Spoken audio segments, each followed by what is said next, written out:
Hello, friends, and welcome back to another episode of Mark My Brain. Today, we will discuss, in my opinion, one of life's most universal yet deeply personal experiences, and that is the art of letting go and moving on, whatever you might imagine under that term. And this whole episode, the idea to sort of discuss this topic came from one of my journal entries that I've recently written, which I will now read to you. To what degree is moving on a decision versus a result of external circumstances? If you truly decide that you want to move on from something or someone, that decision has to be done with 100% rigor in every area of your life. Otherwise, the effort might be in vain, the same way a crack in an armor might be lethal. And sometimes that might require intentionally killing something so beautiful as hope. I believe that act alone goes to a certain degree against our human nature, and that's why moving on is sometimes so difficult. So I've written this in my journal, and obviously I've been thinking quite a lot about this, about moving on, letting go, this whole process, and how personal it is to me, but to many, many other people as well. Because moving on doesn't necessarily have to mean just moving on from someone, although that is, I would say, the most typical example of it. But under that term, letting go, moving on, you can imagine different things, right? As I mentioned, it's typically moving on after a breakup, but also after losing somebody close, a family member or a friend. But also letting go of a certain experience, for example, moving on from an old version of yourself or letting go of old habits, and you can go on. So you can sort of see how that experience is very universal and widely applicable in our life, or maybe widely observable in our lives. And I'd say whether you are letting go of a relationship, a dream, a version of yourself, or even just trying to understand why goodbyes feel like such bittersweet area. In this episode, I want to take a closer look at all of that, as well as hope itself. As I mentioned in my journal entry, I think it's pretty tied to moving on. And something that I think will cut through all of those different specific instances of this topic is letting go and changing our patterns of behavior and hence thought. So, today I want to journey through different perspectives on moving on, from the clinical understanding of grief and regret to some philosophical viewpoints and wisdom of letting go, and ultimately to some practical strategies that can help us navigate these challenging transitions. And without further ado, let's just jump right into it. I feel like this intro has been long enough. So let's begin with what science tells us about the process of moving on. When we experience significant loss or just change in our lives, our brains engage in what researchers call a learning process, essentially teaching us how to exist in a world that's fundamentally different from what we knew before. We are suddenly plunged into a world of chaos and need to orient ourselves again. And for example, clinical psychologist Mary Frances O'Connor, who studies grief and loss, explains that grief is a universal experience and fundamentally represents our brain's attempt to adapt to a new reality. I think that's a very important point. And for example, when we lose someone or something important, our sense of identity becomes scrambled because the sense of who we are was sort of tied up or tied with that other person, thing, experience, job perhaps, and etc. And this is why people often say they feel like they've lost part of themselves. Because neurologically, that's exactly what is happening. And if you remember, We touched on this topic in the episode about feeling not good enough in a similar context, right? You lose a pillar of your identity, and that often leads to feelings of I'm not good enough, I'm not doing enough, etc. Because there's this sort of hole in you. And this reaction is something we can very well tie into the next point. Most people are probably familiar with the 5 stages of grief, right?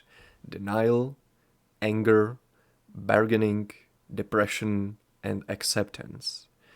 But what I want to specifically mention, what's crucial to understand, I feel like, is that it's normal to move between the stages. It's not a linear process. You might feel angry, then try to bargain, feel depressed, then cycle back to anger, and sort of move between the stages before uh, finally arriving at some acceptance.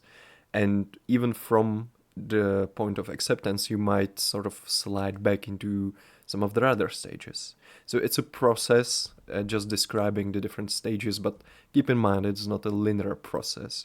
So if you are going through something like that, through a change in your life, you are trying to let go of something, move on from a certain experience or certain someone, remember that, cycling between the stages of grief, falling back as it might feel, isn't a failure to move forward. It's just a actual and normal part of the healing process.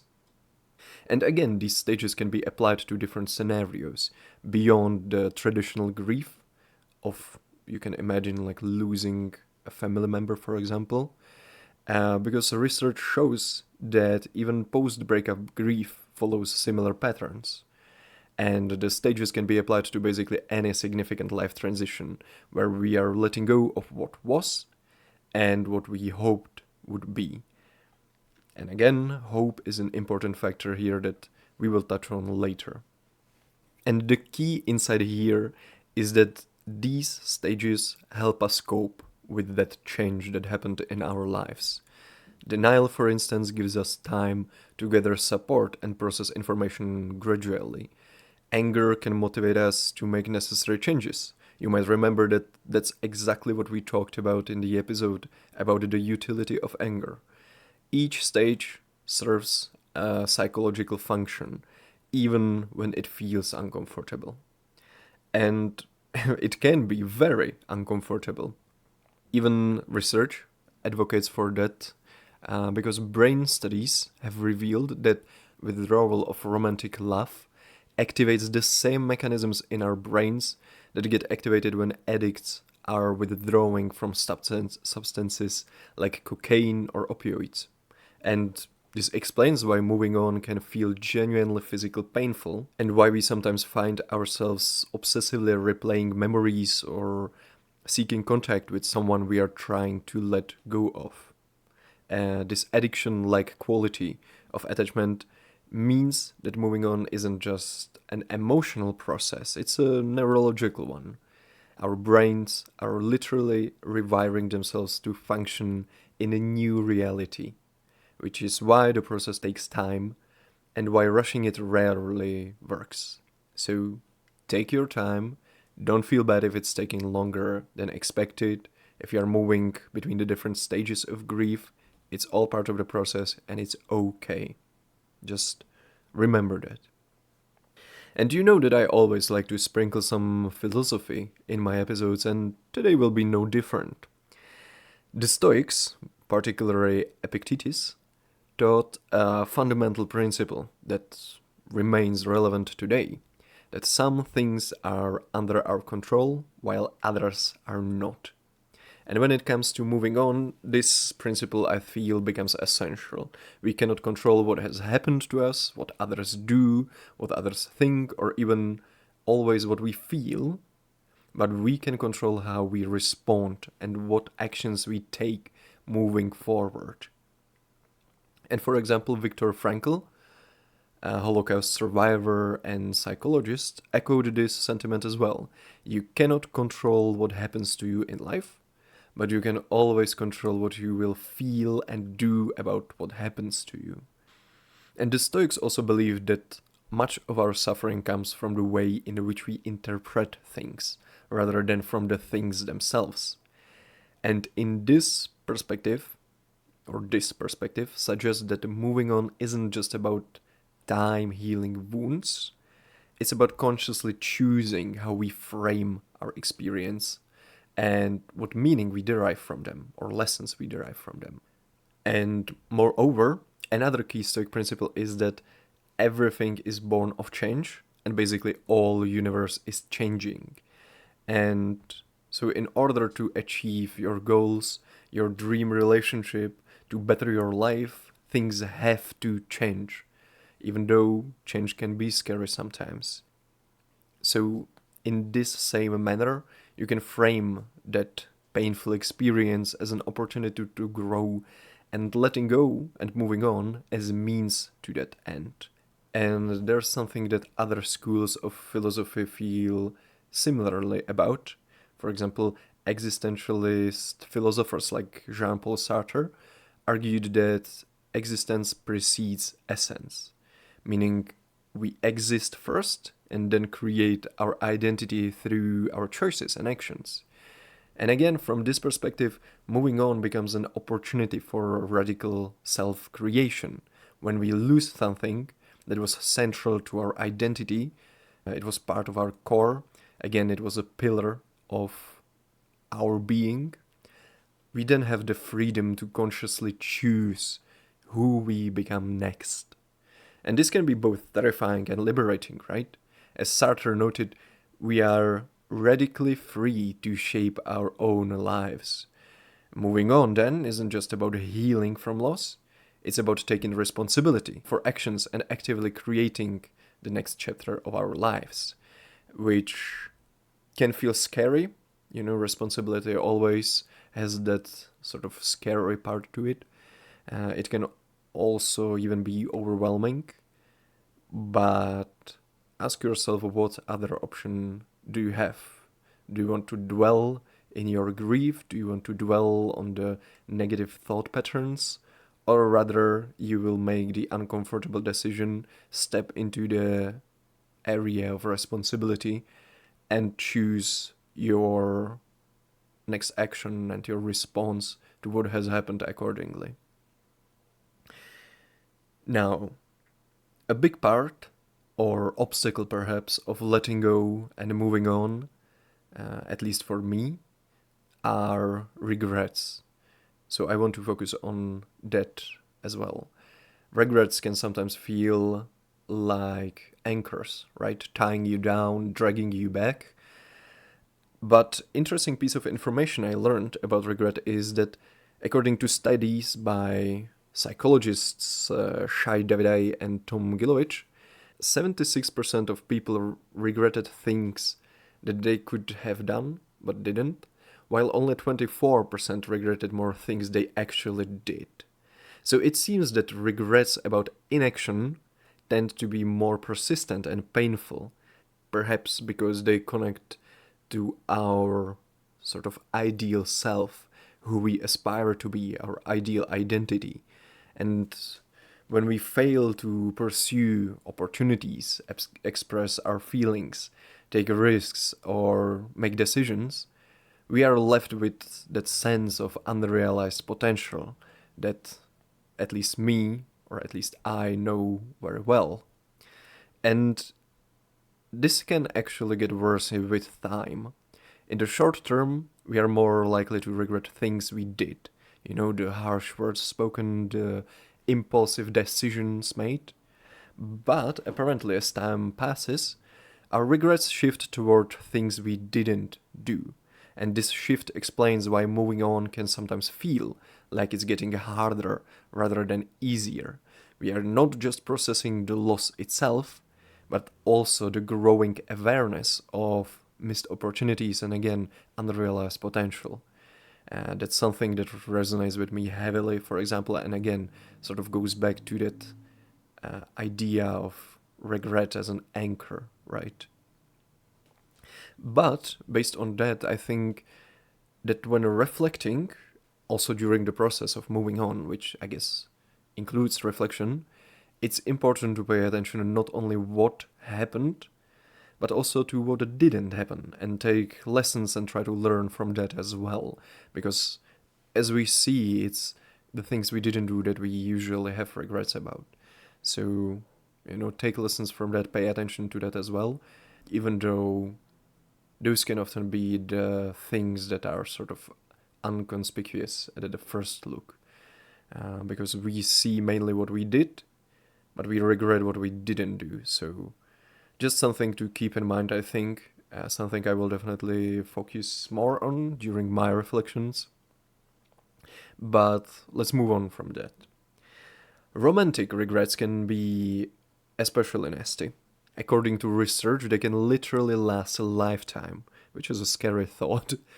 You can see people in their 80s or 90s having those types of regret about something that happened many decades ago, or maybe more specifically didn't happen many decades ago, right? And I guess there's something about romantic connections that seems to etch itself into our psyche in ways that other experiences simply don't. And this might be because romantic relationships often involve our deepest vulnerabilities and most intimate hopes. They connect to fundamental questions about our lovability, our worth, and also our vision for the future, right? When these relationships end, we are not just losing a person, we are losing an entire imagined future with the hope we had for it. Speaking of imagined future with the hope we had for it, let's move on to that topic and take a closer look at hope itself. To me, hope is one of the most pure and powerful manifestations of human spirit. To be able to march forward and accomplish incredible feats despite all suffering and the world potentially crumbling around us, just because we keep this little flame inside of us lit, is simply brilliant. However, I'm also of the opinion that moving on and letting go sometimes requires the intentional death of hope. Let me explain. Not in a cynical, pessimistic, or even nihilistic sense, but mainly through recognizing when hope becomes a sort of a prison and obstacle of your progress and well being more than anything else, when it constitutes to nothing more than just banging your head against the wall. And in that context, I think the saying, hope is the last to die, might not be perceived only as an observation, but also as a guideline for moving on and letting go. But this, at least for me, is something extremely difficult. Because personally, I'm the type of person that holds on to hope and tries to see and cultivate the positives and positive outcomes as long as possible, often even to the bitter end. So, if you feel similarly that killing hope inside of yourself is something twisted and unnatural, perhaps, just know that you are not alone in that. I feel you. I truly do. And one way to look at hope can be through the lens of Buddhism, which argues that we hold onto hope and it robs us of the present moment. When we are constantly hoping for things to return to how they were, for someone to come back, or for some circumstances to change, we miss the opportunities and experiences available to us right now. And that is exactly the point at which I think hope becomes more an obstacle to our progress, obstacle to moving forward and moving on, rather than something positive. And research supports this counterintuitive notion. Studies suggest that moderate levels of hope may be more beneficial than extremely high levels, which is interesting, right? Because when hope becomes obsessive or prevents us from accepting reality, it can actually impede our healing and growth. Exactly what we talked about, right? And that's not all. Sometimes what we call hope is actually a form of learned helplessness, the psychological state where we become unable to find resolutions to difficult situations even when the solution is accessible.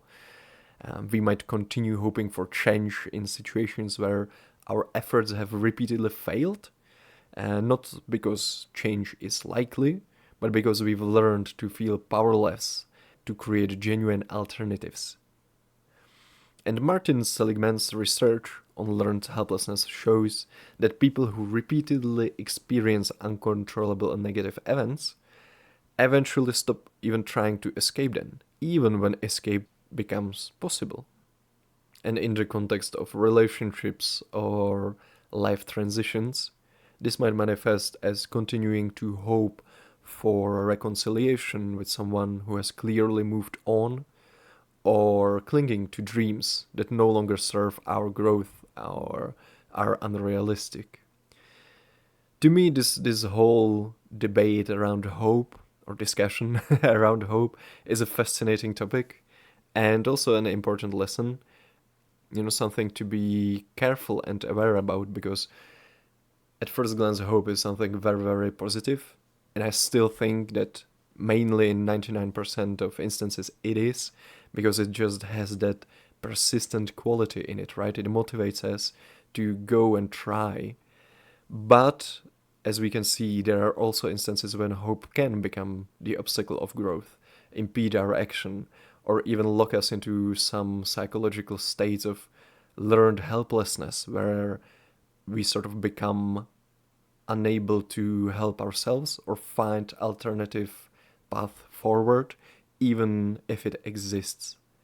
So I think just being aware of the fact that these things can happen can actually help to resolve them and not fall into those traps, I would say. But coming back to the intentional death of hope. As paradoxical as it sounds, losing all hope is freedom can be sort of a profound truth in some instances. Because when we finally let go of hoping for a specific outcome, whether it's someone's return, a situation's reversal, or a dream's fulfillment, we create space for new possibilities we couldn't see before. It sort of goes back to that Buddhist saying, right? Or Buddhist point that we hold onto hope and it robs us of the present moment. It's all coming together. And I want to highlight this doesn't mean becoming hopeless about life in general.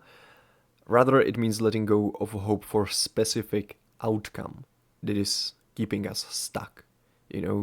Losing hope or killing hope, if you want, in a particular and specific area of life. Perhaps it can be, as I mentioned, hope that someone returns to us. A romantic partner of past returns to us. Or it can be hope that we will suddenly win the lottery and our life will be saved. If you cling onto those hopes, you sort of build walls that keep you in one place and you cannot move past that, I would say. But alright now, understanding the psychology and philosophy of moving on is valuable, or at the very least interesting for me. But what about some practical application? How do we actually move through these processes in our daily lives, right? We talked about many things. We talked about the process of moving on is designed as a learning process. It's our brain's attempt to adapt to a new reality. We will probably go through different stages of grief that is tied to moving on and letting go of something precious to us. We talked about the different philosophical viewpoints on moving on and hope, how it can sort of hold us back from searching or even seeing new opportunities and paths forward. The Stoics or Buddhist or existentialists try to give us some guidance in that. There are things you can control, things you cannot control. Focus on your response, focus on your actions. You can view the process of letting go of something as an opportunity for radical self realization or self creation. But that's all very abstract and sometimes hard to grasp, right? So let's discuss some specifics. And I want to do that in the context of moving on from a relationship because it's probably the most relevant case for most of us. And also, it's where I can offer the most advice, even from my own experience. So, I would say a big part of some practical approach is allowing and accepting emotions, which might sound cliche, but I truly believe that. In this case, it could be let yourself be upset and angry and sad and cry after a painful breakup. And the research consistently shows that trying to avoid or run away from or suppress difficult emotions can actually prolong the healing process rather than help it. To give you an example, Dr. Antonio Pascual Leon's research demonstrates that while you are avoiding the issue, nothing can actually change. This means that the initial phase of moving on requires some emotional courage, the willingness to feel and face whatever is present without immediately trying to fix or change it. Just allow the emotions and accept them. And some practical strategies can even include setting aside some specific time for emotional processing rather than trying to suppress feelings throughout the whole day. You can practice mindfulness to observe thoughts and feelings without judgment. Also, a big part of one of the previous episodes I did. And recognizing that moving between the different emotional states is normal and not a sign of failure, as we discussed even in the beginning of this episode. So that's one important factor, I would say, allowing and accepting emotions. Another important point is cutting ties and sort of creating space or boundaries. And it can be one of the most challenging but crucial aspects of moving on is, as I said, creating appropriate boundaries with what we are trying to let go of. This might mean cutting contact with an ex partner or avoiding certain places that trigger painful memories or stopping behaviors that keep us connected to what we are trying to let go of in some way. Hiding all the souvenirs we had, the photos, maybe blocking them on social media, whatever it takes to sort of create that space you need.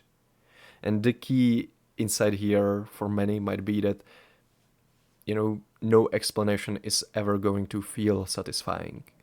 We often get caught in endless loops of trying to understand why something happened or why or what we could have done differently, getting lost in the regrets. And while some reflection is valuable, excessive analysis, I think, can become a form of avoiding the uncomfortable reality and just cutting through it. It can feel like delaying the issue, which is just not good. Even in the previous point we mentioned, while you're avoiding the issue, nothing can actually change. So, cutting ties and creating space for yourself is crucial, absolutely crucial. And as I mentioned, it can be done through cutting contact with your ex partner, in the worst case scenario, blocking them on social media, stop following them, hiding all the souvenirs or photos you have in your home of them, whatever it takes. Third factor, I would say, has to do with rediscovering identity, because as we discussed, big life changes or breakups can lead you to experience a loss of self, of your own identity. Again, that pillar of your being is suddenly missing. And this is why moving on often requires a conscious process of rediscovering who we are outside of what we've lost. And this process can involve recapturing those things that you may have sacrificed during the relationship or situation you are moving on from, exploring interests and friendships and activities that were put on hold, reconnecting with your hobbies and friends. It can mean throwing yourself into your passions or exploring new and previously untested interests. And here I think the typical advice of keep busy can be very effective because it not only keeps you distracted as best as possible, so you don't spiral into painful cycles of negativity or regrets, but it also helps you build new and stronger foundations of who you are if you decide to keep busy by focusing, as I mentioned, on your interests, your friends, or hobbies, right? A big part of moving on is also reframing the narrative. Even as the Stoics mentioned, it's a lot about how you frame a certain experience rather than the experience itself. And a crucial part of moving on involves challenging the idealized memories and sort of taking off the rose colored glasses about that particular person you're trying to move on from. And this doesn't have to mean demonizing what we've lost or the person we've lost, but rather developing a more balanced perspective. Because even from my own experience, I can say we usually tend to focus more on the positives in retrospect and forget about the bad stuff. And here, psychologist Guy Winch recommends making a list of all the ways the person was wrong for you, why they weren't a good fit, including negative qualities, pet peeves, and disagreements that could not be solved. And again, the goal isn't to cultivate bitterness or to demonize the other person, but to sort of counter our natural tendency to idealize what we've lost, which can be quite strong sometimes. Believe me, I know. Next important aspect of moving on is, I think, cultivating self compassion, because throughout this whole process, self compassion is essential because I think we might have a tendency to lynch ourselves about all the things we have done wrong, should have done differently, and what we've messed up, where we, fucked up, and etc. Especially if we are currently spiraling or we are currently locked in some cycle of unpleasant thoughts. And research shows that forgiving yourselves is making it that deliberate choice. Again, it's about your response and active choice of action to let go of the anger, resentment, or disappointment you feel about yourself. And that might start just by saying those words, I forgive myself for this and this. I have done this, it wasn't okay, it was a mistake, but I forgive myself. It's a lesson, I move on. Just try to sort of reiterate this point to yourself, even speaking aloud to yourself, because it's sometimes difficult to truly allow forgiveness from ourselves to ourselves. And it can also include recognizing that both making mistake and experiencing loss are universal human experiences. They are normal, there's nothing wrong with them. We are human, we make mistakes, we have regrets, but we move on, learn from them. It's not a permanent anchor that should weigh us down. You should also try treating yourself with the same kindness you would offer a good friend in a similar situation. Here, for example, I found journaling really helpful, especially if I have an issue I'm dealing with, or, to bring it to this context, I have some regret or resentment towards myself or my past actions. It's super useful, I found, to write your journal in second person, which gives you sort of that space. It sort of detaches you from the immediate emotional weight of what you're writing, and it also allows you to give advice to yourself from the position of a good friend.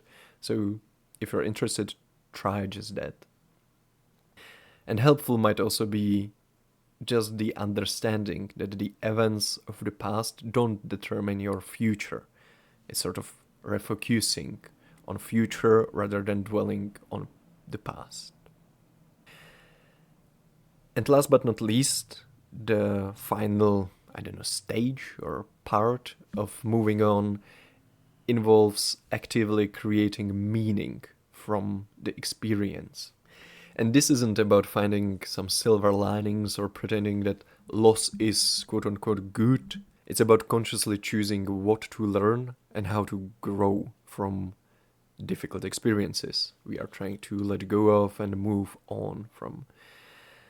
Research shows that regret can help to make sense of past experiences, facilitate future behaviors, and provide insight into the self.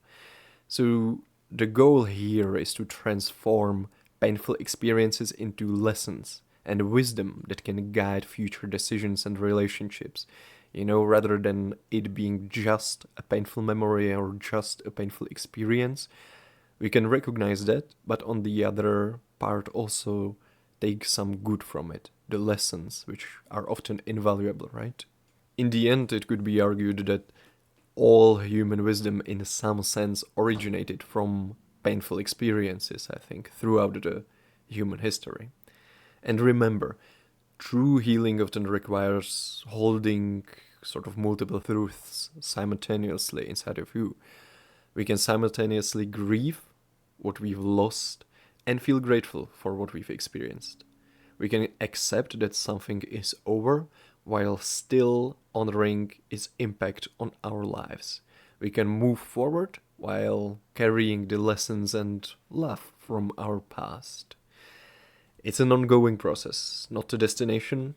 Also, something important to remember, it's okay to be, confused and dance between the different stages of grief. It's not a linear journey, as I said. Regrets we might have can help us point towards our values and ideals of our identity we might hold in our core and sort of help us direct ourselves in our future endeavors. But still, moving from the different stages of grief, feeling the pain and the sting of the past experiences and memories, or the cold of the loss of someone, even after a long time, even after you thought you've dealt with this issue, is okay. It's completely human. It just proves you have a heart. And in some sense, this whole topic of moving on and letting go can be viewed as real learning certain psychological and emotional habits. You are used to something, someone, and suddenly the situation completely changes. You can no longer see the person you were used to talking to every day. You lose a part of your identity. The form in which you have lived your life collapses because of the sudden absence of something or someone. And as I mentioned, letting go and moving on is in big part trying to orient yourself in this new reality. It's literally our brain trying to learn again how to exist. The behaviors you are used to don't work anymore, and you need to find new and better ones. And these changes in behavior then help facilitate the change in our underlying emotions and thoughts. And the first practical steps might be the ones we discussed: allowing and accepting emotions, cutting ties and creating space with that experience or that person, rediscovering or rebuilding rather your identity, balancing the narrative and perspective, cultivating self-compassion, and last but not least, cultivating meaning and growth in your life. We have gone over a lot of different subtopics in today's episode. We first learned what, from a clinical psychological perspective, even moving on is, that whole learning process and our brain's attempt to adapt to a new reality. Losing that part of your identity, that it's a big part of letting go and moving on. Different stages of grief and how normal it is to move between them. The fact that the loss of a romantic love can be very painful because it's similar to withdrawal from substances like cocaine or opioids. It's beautiful on one hand, but of course very painful in reality. Then we took a look at different philosophical perspectives, from the Stoics that preach to focus on your response and action, the existentialists that sort of sing the same song, or the Buddhists who argue that the hope we have for something sort of robs us of the present moment. We then focus on hope itself, and that even though it is a very positive human quality that we possess, it can sometimes be truly an obstacle for moving on and growing. And of course, towards the end, we focused on the practical ways you can truly move on and let go of something. And now, at the end of the episode, the last bit I want to leave you with is Shakespeare's famous quote, and that is, "Parting is such sweet sorrow," from Romeo and Juliet. And for me, it perfectly recognizes the complex nature of the topic we discussed today. It's not easy letting go, it's fucking difficult to move on. But sometimes it's necessary, and it's even our responsibility to ourselves and our well being. So cherish and honor all the memories, experiences, love, and lessons, but recognize that the path goes forward. And with that, we come to the end of today's episode. I wish you good luck on your path of letting go of whatever it is you are trying to move on from. Take care of yourselves, and hear you next time. Bye.